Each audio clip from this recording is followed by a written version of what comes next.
जय श्री श्याम। श्याम की कृपा धार्मिक यूट्यूब चैनल पर आप सभी का हार्दिक स्वागत है। आइए आज हम श्री सत्यनारायण भगवान की व्रत कथा का वाचन करते हैं। भगवान श्री सत्यनारायण इस कली काल में समस्त मनोरथ को पूर्ण करने वाले हैं। इसलिए भगवान श्री सत्यनारायण का आश्रय लेकर तन मन से और सच्ची श्रद्धा के साथ समर्पित भाव से अगर इस व्रत को किया जाए तो यह सब सौभाग्य को देने वाला है, घर में उत्तम संतति को देने वाला है, व्यापार को बढ़ाने वाला है और सर्वत्र विजय प्रदान करने वाला है। इसलिए इस कली काल में सभी मनुष्यों को यत्नपूर्वक पूर्णिमा व्रत भगवान श्री सत्यनारायण के समर्पित होकर अवश्य करना चाहिए। किसी भी प्रकार की व्रत कथा का वाचन करते समय एकाग्र चित्त के साथ देह की शुद्धि और अंतःकरण की शुद्धि होना अति आवश्यक है और यह शुद्धि हमें भगवान के भजन और कीर्तन से प्राप्त होती है। तो भगवान का स्मरण करते हुए हम कथा का वाचन प्रारंभ करें। इससे पहले अगर आपने हमारे YouTube चैनल को सब्सक्राइब नहीं किया है तो कृपया करके हमें आगे बढ़ाने के लिए हमारे चैनल को सब्सक्राइब अवश्य करें, लाइक करें और अपनों के पास ज़्यादा से ज़्यादा शेयर अवश्य करें ताकि हमारी दी हुई समस्त जानकारियाँ आप तक और आपके अपनों तक सबसे पहले पहुँच सके। आइए व्रत कथा का प्रारंभ करते हैं। ओम श्री गणेशाय नमः। ओम श्री शारदाय नमः। ओम श्री श्यामदेवाय नमः। ओम श्री सत्यनारायणाय नमः। श्री सत्यनारायण भगवान व्रत कथा का प्रथम अध्याय प्रारंभ करते हैं। व्यास जी महाराज ने कहा, एक समय नैमिषारण्य तीर्थ में शौनक आदि सभी ऋषियों तथा मुनियों ने पुराण शास्त्र के वेता श्री सूत जी महाराज से पूछा। ऋषियों ने कहा, हे महामुने, किस व्रत अथवा तपस्या से मनोवांछित फल प्राप्त होता है, उसे हम सब आपके मुखारविंद से सुनना चाहते हैं। कृपया करके आप हमें कहें। श्री सूत जी महाराज बोले, इसी प्रकार देव ऋषि नारद जी के द्वारा भी पूछे जाने पर भगवान श्री कमलापति ने उनसे जैसा कहा था उसे मैं आप लोगों को कह रहा हूँ, सावधान होकर सुने। एक समय योगी नारद जी लोगों के कल्याण की कामना से विविध लोकों में भ्रमण करते हुए मृत्यु लोक में आए और यहाँ उन्होंने अपने कर्म फल के अनुसार नाना योनियों में उत्पन्न सभी प्राणियों को अनेक प्रकार के क्लेश दुख भोगते हुए देखा तथा किस उपाय से इनके दुखों का सुनिश्चित रूप से नाश हो सकता है, ऐसा मन में विचार करके भगवान के विष्णु लोक को चले गए। वहाँ जाकर चार भुजाओं वाले और शंख चक्र गदा पद्म तथा वनमाला से विभूषित शुक्ल वर्ण भगवान नारायण का दर्शन कर उन देवाधिदेव की स्तुति करने लगे। नारद जी बोले, हे वाणी और मन से परे स्वरूप वाले अनंत शक्ति संपन्न आदि मध्य और अंत से रहित निर्गुण और सकल कल्याणमय गुणों से संपन्न स्थावर जंगमात्मक निखिल सृष्टि प्रपंच के कारण भूत तथा भक्तों की पीड़ा नष्ट करने वाले परमात्मन, आपको बारंबार नमस्कार है। स्तुति सुनने के अनंतर भगवान श्री विष्णु ने नारद जी से कहा। श्री भगवान ने कहा, महाभाग, आप किस प्रयोजन से यहाँ आए हैं? आपके मन में क्या है, कहिए, वह सब कुछ मैं आपको बताऊंगा। नारद जी महाराज ने कहा, भगवन, मृत्युलोक में अपने कर्मों के द्वारा विभिन्न योनियों में उत्पन्न सभी लोग बहुत प्रकार के क्लेशों से दुखी हो रहे हैं। हे नाथ, किस लघु उपाय से उनके कष्टों का निवारण हो सकता है? यदि आपकी मेरे ऊपर कृपा हो तो वह सब मैं सुनना चाहता हूँ, उसे मुझे बताइए। श्री भगवान ने कहा, हे वत्स, संसार के ऊपर अनुग्रह करने की इच्छा से आपने बहुत ही उत्तम बात पूछी है। जिस व्रत के करने से प्राणी मोह से मुक्त हो जाता है उसे आपको बताता हूँ, सुने। हे वत्स, स्वर्ग और मृत्यु लोक में दुर्लभ भगवान श्री सत्यनारायण का एक महान पुण्यप्रद व्रत है। आपके स्नेह के कारण इस समय मैं उसे कह रहा हूँ। अच्छी प्रकार विधि विधान से भगवान श्री सत्यनारायण का व्रत करके मनुष्य शीघ्र ही सुख प्राप्त करके परलोक में मोक्ष को प्राप्त कर सकता है। भगवान की ऐसी वाणी सुनकर नारद मुनि ने कहा, नारद जी बोले, हे प्रभो, इस व्रत को करने का फल क्या है? इसका विधान क्या है? इस व्रत को किसने किया और कब इसे करना चाहिए? यह सब विस्तार पूर्वक मुझे बतलाइए। श्री भगवान ने कहा, यह सत्यनारायण व्रत दुख शोक आदि का शमन करने वाला, धन धान्य की वृद्धि करने वाला, सौभाग्य और संतान देने वाला तथा सर्वत्र विजय प्रदान करने वाला है। जिस किसी भी दिन भक्ति और श्रद्धा से समन्वित होकर मनुष्य ब्राह्मणों और बंधु बांधवों के साथ धर्म में तत्पर होकर सायंकाल भगवान श्री लक्ष्मी नारायण का पूजन करे, नैवेद्य के रूप में उत्तम कोटि के भोजनीय पदार्थों का सवाया मात्रा में भक्ति पूर्वक प्रसाद अर्पित करना चाहिए। केले का फल, घी, दूध, गेहूं का चूर्ण अथवा गेहूं के चूर्ण के अभाव में साठी, चावल का चूर्ण, शक्कर या गुड़, यह सब भक्ष्य सामग्री सवाया मात्रा में एकत्र कर निवेदित करनी चाहिए। बंधु बांधवों के साथ श्री सत्यनारायण भगवान की कथा सुनकर ब्राह्मणों को दक्षिणा देनी चाहिए। तदंतर बंधु बांधवों के साथ ब्राह्मणों को भोजन कराना चाहिए। भक्ति पूर्वक प्रसाद ग्रहण करके नृत्य गीत आदि का आयोजन करना चाहिए। तदंतर भगवान सत्यनारायण का स्मरण करते हुए अपने घर जाना चाहिए। ऐसा करने से मनुष्यों की समस्त अभिलाषा अवश्य ही पूर्ण होती है। विशेष रूप से कलयुग में पृथ्वी लोक में यह सबसे छोटा सा उपाय है। बोलिए श्री सत्यनारायण भगवान की जय। श्री स्कंद पुराणे रेवा खंडे श्री सत्यनारायण व्रत कथायाम प्रथमोध्यायः भगवते श्री सत्यनारायणाय अर्पणमस्तु। आइए अब दूसरा अध्याय प्रारंभ करते हैं। बोलिए श्री सत्यनारायण भगवान की जय।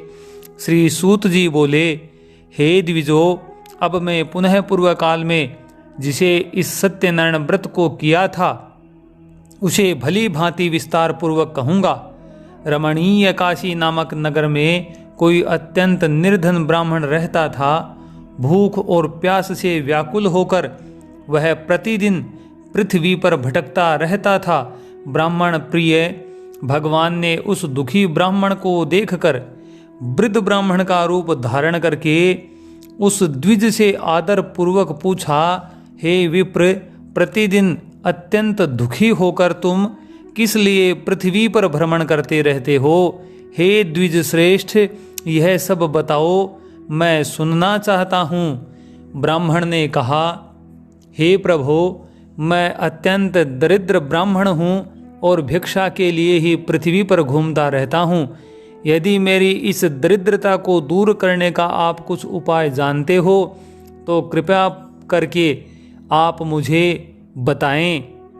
वृद्ध ब्राह्मण ने कहा, हे ब्राह्मण देव, सत्यनारायण भगवान विष्णु अभिष्ट फल को देने वाले हैं। हे विप्र, तुम उनका उत्तम व्रत एवं पूजन करो, जिसे करने से मनुष्य सभी दुखों से मुक्त हो जाता है और व्रत के विधान को भी ब्राह्मण से यत्न पूर्वक कहकर वृद्ध ब्राह्मण रूपधारी भगवान श्री सत्यनारायण वहीं पर अंतर्धान हो गए। वृद्ध ब्राह्मण ने जैसा कहा है उस व्रत को अच्छी प्रकार से वैसे ही करूँगा, यह सोचते हुए उस ब्राह्मण को रात में नींद नहीं आई। तदंतर प्रातःकाल उठकर सत्यनारायण भगवान का व्रत करूँगा ऐसा संकल्प करके वह ब्राह्मण भिक्षा के लिए चल पड़ा। उस दिन ही ब्राह्मण को भिक्षा में बहुत सा धन प्राप्त हुआ। उसी धन से उसने बंधु बांधवों के साथ भगवान श्री सत्यनारायण का व्रत किया। इस व्रत के प्रभाव से वह श्रेष्ठ ब्राह्मण सभी दुखों से मुक्त होकर समस्त संपत्तियों से संपन्न हो गया। उस दिन से लेकर प्रत्येक महीने उसने यह व्रत किया। इस प्रकार भगवान सत्यनारायण के इस व्रत को करके वह श्रेष्ठ ब्राह्मण सभी पापों से मुक्त हो गया और उसने दुर्लभ मोक्ष को प्राप्त किया। हे विप्र, पृथ्वी पर जब भी कोई मनुष्य श्री सत्यनारायण का व्रत करेगा उसी समय उसके समस्त दुख नष्ट हो जाएंगे। हे ब्राह्मणों, इस प्रकार भगवान नारायण ने महात्मा नारद जी से जो कुछ कहा मैंने वह सब आप लोगों से कह दिया। आगे अब और क्या कहूँ। ऋषियों ने कहा, हे मुने, इस पृथ्वी पर उस ब्राह्मण से सुने हुए इस व्रत को किसने किया, हम सब यह सुनना चाहते हैं। उस व्रत पर हमारी श्रद्धा हो रही है। श्री सूत जी बोले, हे मुनियों, पृथ्वी पर जिसने यह व्रत किया उसे आप लोग सुने। एक बार वह द्विज श्रेष्ठ अपनी धन संपत्ति के अनुसार बंधु बांधुओं तथा पारिवारिक जनों के साथ व्रत करने के लिए उद्यत हुआ। इसी बीच एक लकड़हारा वहां आया और लकड़ी बाहर रखकर उस ब्राह्मण के घर गया। प्यास से व्याकुल वह उस ब्राह्मण को व्रत करता हुआ देख प्रणाम करके उससे बोला, प्रभो, आप यह क्या कर रहे हैं? इसके करने से किस फल की प्राप्ति होती है? मुझे भी आप विस्तार पूर्वक कहिए। विप्र ने कहा, यह श्री सत्यनारायण का व्रत है जो सभी मनोरथों को प्रदान करने वाला है। उसी के प्रभाव से मुझे यह सब महान धन धान्य आदि प्राप्त हुआ है। जल पीकर तथा प्रसाद ग्रहण करके वह नगर को चला गया। सत्यनारायण देव के लिए मन में ऐसा सोचने लगा कि आज लकड़ी बेचने से जो धन प्राप्त होगा उसी धन से भगवान श्री सत्यनारायण का श्रेष्ठ व्रत मैं भी करूँगा। इस प्रकार मन से चिंतन करता हुआ लकड़ी को मस्तक पर रखकर उस सुंदर नगर में गया जहाँ धन संपन्न लोग रहते थे। उस दिन उसने लकड़ी का दुगुना मूल्य प्राप्त किया। तदंतर प्रसन्न हृदय होकर वह पके हुए केले का फल, शर्करा, घी, दूध और गेहूं का चूर्ण सवाया मात्रा में लेकर अपने घर गया। तत्पश्चात उसने अपने बंधुओं को बुलाकर विधि विधान से भगवान श्री सत्यनारायण का व्रत किया। उस व्रत के प्रभाव से वह धन पुत्र से संपन्न हो गया और इस लोक में अनेक सुखों का उपभोग करके अंत में सत्यपुर वैकुंठ लोक को चला गया। बोलिए श्री सत्यनारायण भगवान की जय। श्री स्कंद पुराणे रेवाखंडे श्री सत्यनारायण व्रत कथायाम द्वितीयो अध्याय है। इस प्रकार दूसरा अध्याय संपन्न हुआ। आइए अब हम तीसरे अध्याय का भी वाचन प्रारंभ करते हैं। श्री सूत जी महाराज बोले, हे श्रेष्ठ मुनियों, अब मैं पुनः आगे की कथा कहूँगा, आप लोग सुने। प्राचीन काल में उल्कामुख नाम का एक राजा था। वह जितेंद्रिय, सत्यवादी तथा अत्यंत बुद्धिमान था। वह विद्वान राजा प्रतिदिन देवालय जाता और ब्राह्मणों को धन देकर संतुष्ट करता था। कमल के समान मुख वाली उसकी धर्मपत्नी शील, विनय और सौंदर्य आदि गुणों से संपन्न तथा पतिपरायणा थी। एक दिन राजा अपनी धर्मपत्नी के साथ भद्रशिला नदी के तट पर श्री सत्यनारायण भगवान का व्रत कर रहा था। उसी समय व्यापार के लिए अनेक प्रकार की पुष्कल धनराशि से संपन्न एक साधु वणिक वहां आया। भद्रशिला नदी के तट पर नाव को स्थापित कर वह राजा के समीप गया और राजा को उस व्रत में दीक्षित देखकर विनयपूर्वक पूछने लगा। साधु ने कहा, हे राजन, आप भक्ति युक्त चित्त से यह क्या कर रहे हैं? कृपया वह सब बताइए, इस समय मैं सुनना चाहता हूँ। राजा ने कहा, हे साधो, पुत्र आदि की प्राप्ति की कामना से अपने बंधु बांधवों के साथ में अतुल तेज संपन्न भगवान श्री विष्णु का व्रत एवं पूजन कर रहा हूँ। राजा की बात सुनकर साधु ने आदरपूर्वक कहा, हे राजन, इस विषय में आप मुझे सब कुछ विस्तार से बतलाइए। आपके कथा अनुसार मैं व्रत एवं पूजन करूँगा। मुझे भी संतति नहीं है, इससे अवश्य ही संतति प्राप्ति होगी। ऐसा विचार कर वह व्यापार से निवृत्त हो आनंदपूर्वक अपने घर आया। उसने अपनी भार्या से संतति प्रदान करने वाले इस महान सत्य व्रत को विस्तार पूर्वक बताया तथा जब मुझे संतति की प्राप्ति होगी तब मैं इस व्रत को करूँगा। इस प्रकार उस साधु ने अपनी भार्या लीलावती से कहा। एक दिन उसकी लीलावती नाम की सती साध्वी भार्या पति के साथ आनंदचित से ऋतुकालीन धर्माचरण में प्रवृत्त हुई और भगवान श्री सत्यनारायण की कृपा से उसकी वह भार्या गर्भिणी हुई। 10वें महीने में उससे कन्या रत्न की उत्पत्ति हुई और वह शुक्ल पक्ष के चंद्रमा की भांति दिन प्रतिदिन बढ़ने लगी। उस कन्या का नाम कलावती रखा गया। उसके बाद एक दिन लीलावती ने अपने स्वामी से मधुर वाणी में कहा, आप पूर्व में संकल्पित श्री सत्यनारायण भगवान के व्रत को क्यों नहीं कर रहे हैं? तो साधु ने कहा, हे प्रिय, इसके विवाह के समय व्रत करूँगा। इस प्रकार अपनी पत्नी को भली भांति आश्वस्त कर वह व्यापार करने के लिए नगर की ओर चला गया। इधर कन्या कलावती पिता के घर में बढ़ने लगी। तदंतर धर्मज्ञ साधु ने नगर में सखियों के साथ क्रीड़ा करती हुई अपनी कन्या को विवाह योग्य देखकर आपस में मंत्रणा करके कन्या के विवाह के लिए वर का अन्वेषण करो, ऐसा दूतों से कहकर शीघ्र ही उसे भेज दिया। उसकी आज्ञा प्राप्त करके दूत कांचन नामक नगर में गया और वहां से एक वणिक पुत्र को लेकर आया। उस साधु ने उस वणिक के पुत्र को सुंदर और गुणों से संपन्न देखकर अपनी जाति के लोगों तथा बंधु बांधवों के साथ संतुष्ट चित्त हो विधि विधान से वणिक पुत्र के हाथ में कन्या का दान कर दिया। उस समय वह साधु वणिक दुर्भाग्यवश भगवान का वह उत्तम व्रत करना भूल गया।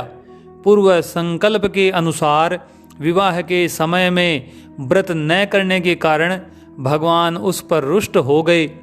कुछ समय के पश्चात अपने व्यापार कर्म में कुशल वह साधु वणिक काल की प्रेरणा से अपने दामाद के साथ व्यापार करने के लिए समुद्र के समीप स्थित रत्नसारपुर नामक सुंदर नगर में गया और अपने श्री संपन्न दामाद के साथ वहां व्यापार करने लगा।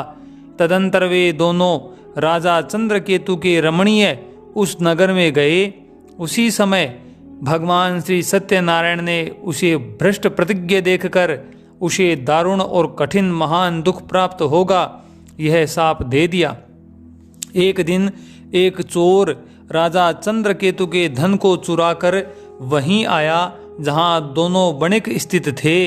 वह अपने पीछे दौड़ते हुए दूतों को देखकर भयभीत चित्त से धन वहीं पर छोड़कर शीघ्र ही छिप गया। उसके बाद राजा के दूत वहां आ गए जहां वह साधु वणिक था।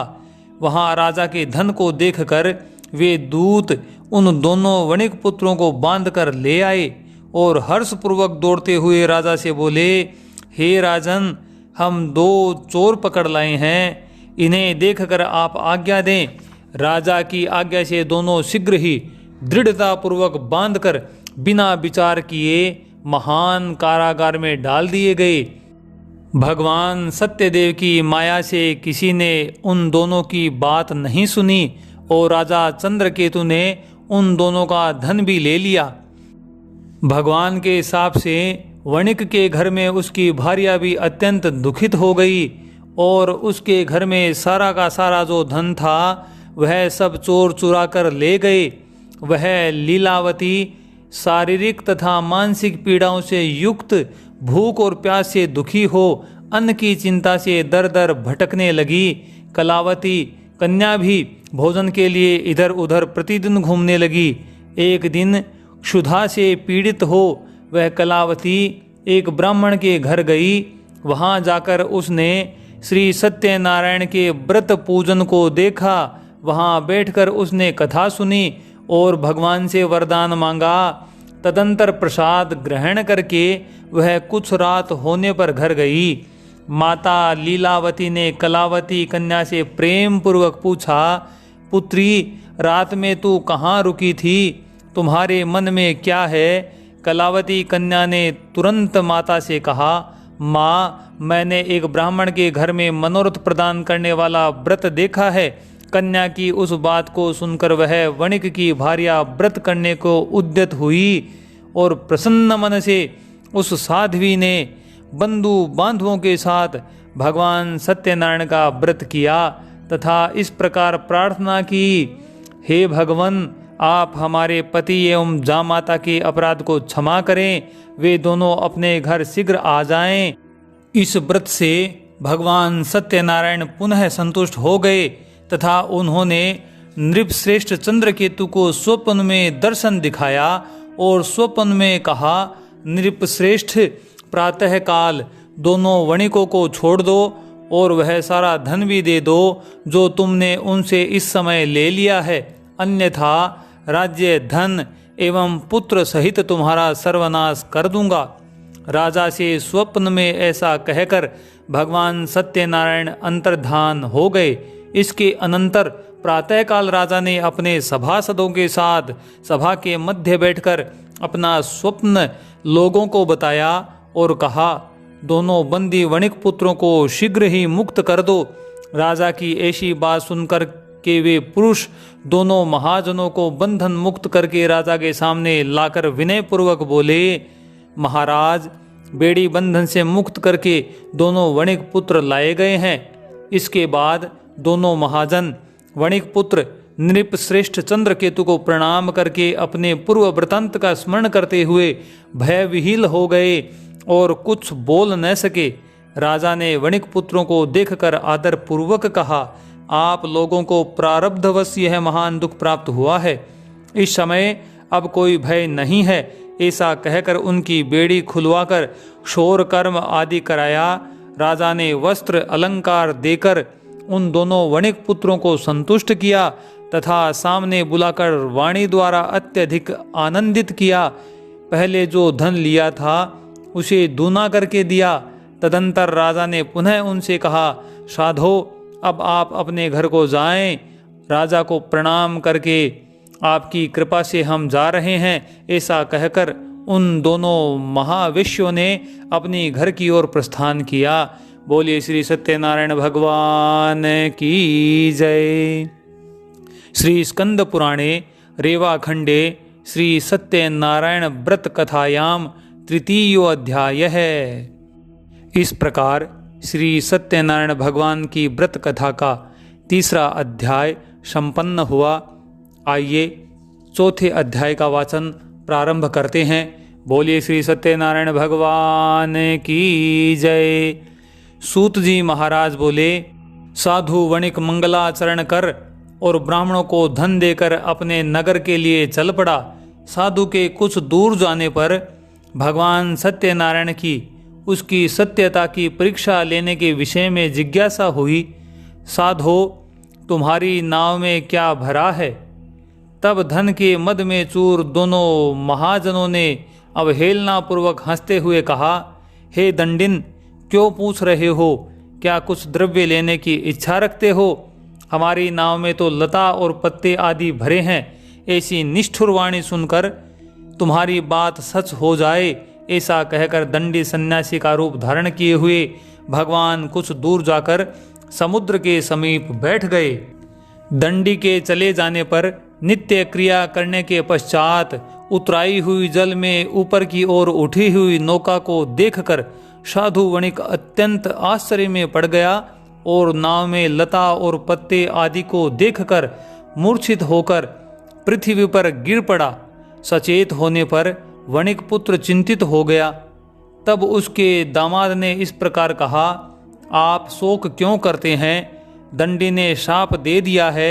इस स्थिति में वे ही चाहें तो सब कुछ हमें वापस मिल सकता है, इसमें संशय नहीं है। अतः उन्हीं की शरण में हमें चलना चाहिए, वही मन की इच्छा पूर्ण होगी। दामाद की बात सुनकर वह साधु वणिक उनके पास गया और वहाँ दंडी को देखकर उसने भक्ति पूर्वक उन्हें प्रणाम किया तथा आदर पूर्वक कहने लगा, आपके सम्मुख मैंने जो कुछ कहा है, असत्य भाषण रूप अपराध किया है, आप मेरे उस अपराध को क्षमा करें। ऐसा कहकर बारंबार प्रणाम करके वह महान शोक से आकुल हो गया। दंडी ने उसे रोता हुआ देखकर कहा, हे मूर्ख, रोवो मत, मेरी बात सुनो। मेरी पूजा से उदासीन होने के कारण तथा मेरी आज्ञा से ही तुम्हें बारंबार दुख प्राप्त हुआ है। भगवान की ऐसी वाणी सुनकर वह उनकी स्तुति करने लगा। साधु ने कहा, हे प्रभु, यह आश्चर्य की बात है कि आपकी माया से मोहित होने के कारण ब्रह्मा आदि देवता भी आपके गुणों और रूप को यथावत रूप से नहीं जान पाते।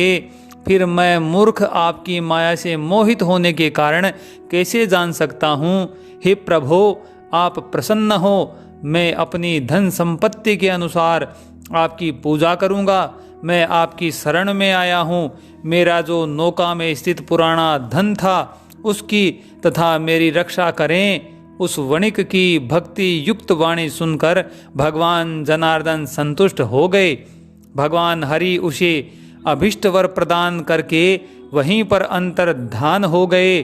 उसके बाद वह साधु अपनी नौका में चढ़ा और उसे धन धान्य से परिपूर्ण देखकर भगवान सत्यदेव की कृपा से हमारा मनोरथ सफल हो गया, ऐसा कहकर स्वजनों के साथ उसने भगवान की विधिवत पूजा की।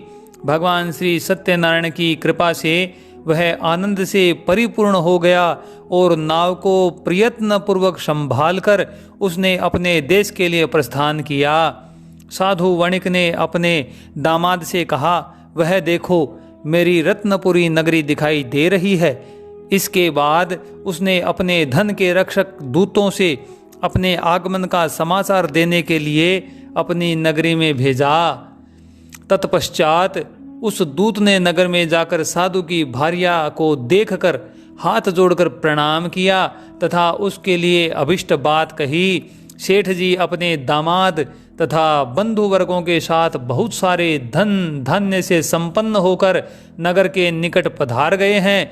दूत के मुख से यह बात सुनकर वह महान आनंद से विह्वल हो गई और उस साध्वी ने श्री सत्यनारायण की पूजा करके अपनी पुत्री से कहा, मैं अपने पति के दर्शन के लिए जा रही हूँ, तुम शीघ्र आ जाओ।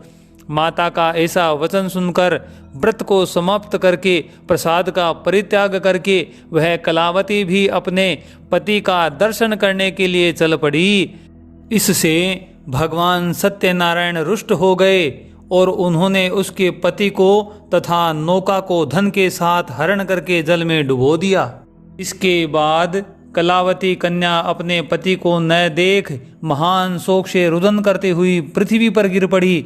नाव का अदर्शन तथा कन्या को अत्यंत दुखी देख भयभीत मन से साधु वणिक ने सोचा, यह क्या आश्चर्य हो गया।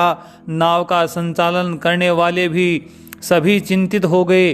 तदंतर वह लीलावती भी कन्या को देखकर विह्वल हो गई और अत्यंत दुख से विलाप करती हुई अपने पति से इस प्रकार बोली, अभी अभी नौका के साथ वह दामाद कैसे अलक्षित हो गया। न जाने किस देवता की अपेक्षा से वह नौका का हरण कर ली गई। अथवा श्री सत्यनारायण का महात्म्य कौन जान सकता है। ऐसा कहकर वह स्वजनों के साथ विलाप करने लगी और कलावती कन्या को गोद में लेकर रोने लगी। कलावती कन्या भी अपने पति के नष्ट हो जाने पर दुखी हो गई और पति की पादुका लेकर उनका अनुगमन करने के लिए उसने मन में निश्चय किया। कन्या के इस प्रकार के आचरण को देख भार्या सहित वह धर्मज्ञ साधु वणिक अत्यंत शोक संतप्त हो गया और सोचने लगा, या तो भगवान सत्यनारायण ने यह दामाद के साथ धन धान्य से भरी इस नौका का अपहरण किया है, अथवा हम सभी भगवान सत्यदेव की माया से मोहित हो गए हैं। अपनी धन शक्ति के अनुसार मैं भगवान श्री सत्यनारायण की पूजा करूंगा। सभी को बुलाकर इस प्रकार कहकर उसने अपने मन की इच्छा प्रकट की और बारंबार भगवान श्री सत्यदेव को दंडवत प्रणाम किया। इससे दीनों के परिपालक भगवान सत्यदेव प्रसन्न हो गए। भक्त वत्सल भगवान ने कृपा पूर्वक कहा, तुम्हारी कन्या प्रसाद छोड़कर अपने पति को देखने के लिए चली आई है। निश्चय ही इसी कारण उसका पति अदृश्य हो गया है। यदि घर जाकर प्रसाद ग्रहण करके वह पुनः आए तो हे साधो, तुम्हारी पुत्री पति को प्राप्त करेगी, इसमें संशय नहीं है। कन्या कलावती भी आकाश मंडल से ऐसी वाणी सुनकर शीघ्र ही घर की ओर दौड़ पड़ी और उसने प्रसाद ग्रहण किया। पुनः आकर स्वजनों तथा अपने पति को देखा। तब कलावती कन्या ने अपने पिता से कहा, अब तो घर चले, विलंब क्यों कर रहे हैं। कन्या की वह बात सुन वणिक पुत्र संतुष्ट हो गया और विधि विधान से भगवान सत्यनारायण का पूजन करके धन तथा बंधु बांधवों के साथ अपने घर गया।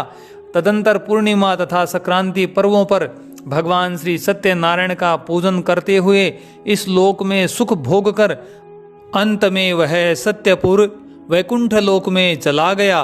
बोलिए श्री सत्यनारायण भगवान की जय। श्री स्कंद पुराणे रेवाखंडे श्री सत्यनारायण व्रत कथायाम चतुर्थोऽध्याय है। इस प्रकार श्री सत्यनारायण भगवान की व्रत कथा का चौथा अध्याय संपन्न हुआ। आइए 5वें अध्याय में प्रवेश करते हैं और वाचन करते हैं। बोलिए श्री सत्यनारायण भगवान की जय। सूत जी बोले, हे श्रेष्ठ मुनियों, अब इसके बाद मैं दूसरी कथा कहूँगा, आप लोग सुने। अपनी प्रजा का पालन करने में तत्पर तुंगध्वज नामक एक राजा था। उसने सत्यदेव के प्रसाद का परित्याग करके दुख प्राप्त किया। एक बार वह वन में जाकर वहाँ बहुत से पशुओं को मारकर वट वृक्ष के नीचे आया। वहाँ उसने देखा कि गोपगण बंधु बांधवों के साथ संतुष्ट चित्त होकर भक्ति पूर्वक भगवान श्री सत्यदेव की पूजा कर रहे हैं। राजा यह देखकर भी अहंकारवश न तो वहाँ गया और न ही उसने भगवान सत्यनारायण को प्रणाम ही किया। इसके बाद पूजन के अनंतर सभी गोपगण भगवान का प्रसाद राजा के समीप रखकर वहाँ से लौट आए और इच्छा अनुसार उन सभी ने भगवान का प्रसाद ग्रहण किया। इधर राजा को प्रसाद का परित्याग करने से बहुत दुख हुआ। उसका संपूर्ण धन धान्य एवं सभी सौ पुत्र नष्ट हो गए। राजा ने मन में यह निश्चय किया कि अवश्य ही भगवान सत्यनारायण ने हमारा नाश कर दिया है, इसलिए मुझे वहीं जाना चाहिए जहाँ श्री सत्यनारायण का पूजन हो रहा था। ऐसा मन में निश्चय करके वह राजा गोपगणों के समीप गया और उसने गोपगणों के साथ भक्ति श्रद्धा से युक्त होकर विधि पूर्वक भगवान सत्यदेव की पूजा की। भगवान सत्यदेव की कृपा से वह पुनः धन और पुत्रों से संपन्न हो गया तथा इस लोक में सभी सुखों का उपभोग करके अंत में सत्यपुर वैकुंठ लोक को प्राप्त हुआ। श्री सूत जी कहते हैं, जो व्यक्ति इस परम दुर्लभ सत्यनारायण भगवान के व्रत को करता है और पुण्यमयी तथा फल प्रदायिनी भगवान की कथा को भक्ति युक्त चित्त से सुनता है, उसे भगवान सत्यनारायण की कृपा से धन धान्य आदि की प्राप्ति अवश्य होती है। दरिद्र धनवान हो जाता है, बंधन में पड़ा हुआ बंधन से मुक्त हो जाता है, डरा हुआ व्यक्ति भय से मुक्त हो जाता है और निसंतान व्यक्ति को संतति की प्राप्ति होती है। यह सत्य बात है, इसमें संशय नहीं है। इस लोक में वह सभी इप्सित फलों का भोग प्राप्त करके अंत में सत्यपुर वैकुंठ लोक को चला जाता है। हे ब्राह्मणों, इस प्रकार मैंने आप लोगों से भगवान सत्यनारायण के व्रत को कहा, जिसे करके मनुष्य सभी दुखों से मुक्त हो जाता है। कलयुग में तो भगवान सत्यदेव की पूजा विशेष फल प्रदान करने वाली है। भगवान विष्णु को ही कुछ लोग काल, कुछ लोग सत्य, कोई ईश और कोई सत्य देव तथा दूसरे लोग सत्यनारायण नाम से कहेंगे। अनेक रूप धारण करके भगवान सत्यनारायण सभी का मनोरथ सिद्ध करते हैं। कलयुग में सनातन भगवान विष्णु ही सत्य व्रत रूप धारण करके सभी का मनोरथ पूर्ण करने वाले होंगे। हे श्रेष्ठ मुनियों, जो व्यक्ति सत्य भगवान सत्यनारायण की इस व्रत कथा को पढ़ता है, सुनता है, भगवान सत्यनारायण की कृपा से उसके सभी पाप नष्ट हो जाते हैं। हे मुनीश्वरों, पूर्व काल में जिन लोगों ने भगवान सत्यनारायण का व्रत किया तथा उनके अगले जन्म का वृतांत कहता हूँ, आप लोग एकाग्रचित्त भाव से सुने। महान प्रज्ञा संपन्न सतानंद नाम के ब्राह्मण सत्यनारायण का व्रत करके उसके प्रभाव से दूसरे जन्म में सुदामा नामक ब्राह्मण हुए और उस जन्म में भगवान श्री कृष्ण का ध्यान करके उन्होंने मोक्ष प्राप्त किया। लकड़हारा भील गुहों का राजा हुआ और अगले जन्म में उसने भगवान श्री राम की सेवा करके मोक्ष प्राप्त किया। महाराज उल्कामुख दूसरे जन्म में राजा दशरथ हुए। उन्होंने श्री रंगनाथ की पूजा करके अंत में वैकुंठ प्राप्त किया। इसी प्रकार धार्मिक और सत्यव्रती साधु पिछले जन्म के सत्यव्रत के प्रभाव से दूसरे जन्म में मोर ध्वज नाम का राजा हुआ। उसने आरे से चीरकर अपने पुत्र की आदि देह भगवान विष्णु को समर्पित कर मोक्ष प्राप्त किया। महाराज तुंगध्वज जन्मांतर में स्वयंभू मनु हुए और भगवत संबंधी संपूर्ण कार्यों का अनुष्ठान करके वैकुंठ लोक को प्राप्त हुए। जो गोपगण थे वे सब जन्मांतर में ब्रजमंडल में निवास करने वाले गोप हुए और सभी राक्षसों का संहार करके उन्होंने भी भगवान का शाश्वत धाम गोलोक प्राप्त किया। बोलिए श्री सत्यनारायण भगवान की जय। श्री स्कंद पुराणे रेवा खंडे श्री सत्यनारायण व्रत कथायाम पंचमो अध्याय है। इस प्रकार श्री सत्यनारायण भगवान की व्रत कथा का 5वां अध्याय संपन्न हुआ। बोलिए श्री सत्यनारायण भगवान की जय। आइए अब हम भगवान सत्यनारायण की आरती करते हैं। ओम कर्पूर गौरम करुणावतारम संसार सारम भुजगेन्द्रहारम सदा वसन्तं हृदहारविन्दे भवं भवानी सहितं नमामि। ओम जय लक्ष्मी रमणा ओ स्वामी जय लक्ष्मी रमणा सत्यनारायण स्वामी सत्यनारायण स्वामी जनपातक हरणा। ओम जय लक्ष्मी रमणा रतन जड़ित सिंहासन अद्भुत छवि राजे स्वामी अद्भुत छवि राजे। नारद करत निराजन नारद करत निराजन घंटा ध्वनि बाजे। ओम जय लक्ष्मी रमणा प्रगट भये कलि कारण द्विज को दरस दियो स्वामी द्विज को दरस दियो। बूढ़ो ब्राह्मण बन कर कंचन महल कियो। ओम जय लक्ष्मी रमणा। दुर्बल भील कठारो जिन पर कृपा करी हो। स्वामी जिन पर कृपा करी। चंद्रचूड़ एक राजा जिनकी विपत्ति हरी। ओम जय लक्ष्मी रमणा। वैश्य मनोरथ पायो श्रद्धा तज दीन्ही। स्वामी श्रद्धा तज दीन्ही। सो फल भोग्यो प्रभु जी फिर स्तुति कीन्ही। ओम जय लक्ष्मी रमणा। भाव भक्ति के कारण छिन छिन रूप धर्यो। स्वामी पल पल रूप धर्यो। श्रद्धा धारण कीन्ही तिनको काज सर्यो। ओम जय लक्ष्मी रमणा।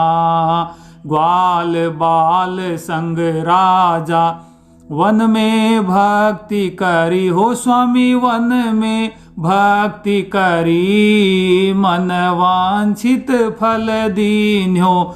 मन इच्छा फल दीन्यो। दीन दयालु हरि। ओम जय लक्ष्मी रमणा। चढ़त प्रसाद सवायो कदली फल मेवा। स्वामी कदली फल मेवा। धूप दीप तुलसी से राजी सत्य देवा। ओम जय लक्ष्मी रमणा। सत्य नारायण स्वामी जी की आरती जो कोई नर गावे। स्वामी जो मन से गावे। तन मन धन सुख संपत्ति मनवांछित फल पावे। ओम जय लक्ष्मी रमणा। बोलिए श्री सत्यनारायण भगवान की जय। उसके बाद हाथ में पुष्प लेकर भगवान को पुष्पांजलि अर्पित करें और ऐसा बोले। ओम सेवंतिका वकुल चंपक पाटलाब्जे। पुन्नाग जाति करवीर रसाल पुष्पे। विलवय प्रवाल तुलसी दल मंजरी भीस। त्वां पूजयामि जगदीश्वर में प्रसीद। नाना सुगंधि पुष्पाणि यथा कालोद्भवानि च। पुष्पांजलिर्मया दत्तो गृहाण परमेश्वर है। मंत्र पुष्पांजलिम समर्पयामि। ऐसा बोलकर भगवान को पुष्पांजलि अर्पण करें एवं हाथ जोड़कर भगवान से प्रार्थना करें। ओम शांताकारं भुजगशयनं पद्मनाभं सुरेशं। विश्वाधारं गगनसदृशं मेघवर्णं शुभांगं। लक्ष्मीकान्तं कमलनयनं योगिभिर्ध्यानगम्यं। वन्दे विष्णुं भवभयहरं सर्वलोकैकनाथं।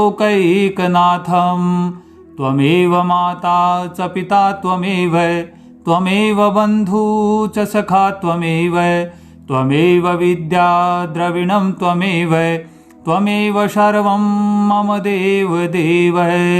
ऐसी प्रार्थना करने के बाद भगवान की प्रदक्षिणा करनी चाहिए।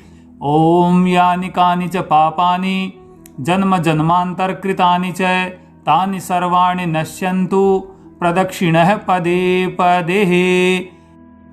प्रदक्षिणा करने के बाद भगवान को साष्टांग प्रणाम करें। उसके बाद हाथ जोड़कर भगवान से क्षमा प्रार्थना करें।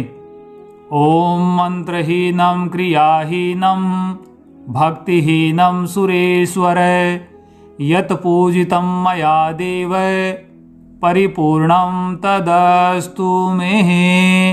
क्षमा प्रार्थना करने के बाद प्रसाद का वितरण सभी भक्तों में, पारिवारिक जनों में, मित्रों में अवश्य करना चाहिए। उसके बाद ही स्वयं को प्रसाद पाना चाहिए। व्रत कथा को एवं स्तोत्र पाठ आदि को संपूर्ण ही करना चाहिए एवं संपूर्ण ही सुनना चाहिए, तभी पुण्य फल की प्राप्ति होती है, अन्यथा तो हमें पुण्य की प्राप्ति नहीं होती है। इसलिए कृपया करके सभी प्रकार की व्रत कथाएं, स्तोत्र पाठ आदि संपूर्ण ही करें और संपूर्ण ही सुनें। यदि आपने अभी तक हमारे चैनल को सब्सक्राइब नहीं किया है तो कृपया करके हमारे चैनल को सब्सक्राइब करें, लाइक करें और शेयर करें। जय श्री श्याम।